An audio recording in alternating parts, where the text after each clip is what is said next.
காணாமல் போன தன் மகன் வருவான் என்ற ஏக்கத்துடன் காத்திருக்கின்றாள் முல்லைத்தீவு முள்ளியவளையைச் சேர்ந்த வதனி.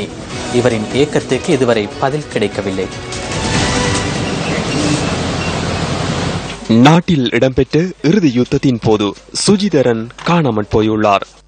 அந்த நேரத்தில் இராணுவத்தினர் என்னுடைய மகனையும் வேறு காணா போன பிள்ளைகள் பலரையும் பஸ்ஸில் ஏற்றி கொண்டு போய் அம்மா அப்பாவோட சேர்த்து விடுறேன்னு சொல்லி எங்கேயோ கொண்டு போயிட்டோம்னு சொன்னாங்க. அதுக்கு நிறைய உறவினர்கள் அதையெல்லாம் பார்த்துருக்கணும். அதன் பிறகு நாங்கள் இலங்கையில் உள்ள அத்தனை நலன்புரி நிலையங்களையும் தடுப்பு முகாம்களையும் தேடியும் எங்களோட மகன் இல்லைன்னு சொல்லி தான் சொன்னார்கள். தன் மகன் இருக்கின்றான் என்ற நம்பிக்கையில் தேடித்திருந்த வதனிக்கு ஏமாற்றமே இதுவரை பதிலாக உள்ளது. நாங்கள் மீளுடையிடம் பேருந்து திரும்ப வந்த பிறகும் எங்கள் மகனை எல்லா இடத்திலையும் தேடினோம்.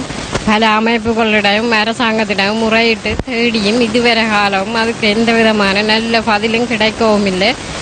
முறைப்பாடுகள் பல செய்தும் இதுவரை எந்தவித பயனும் கிடைக்கவில்லை.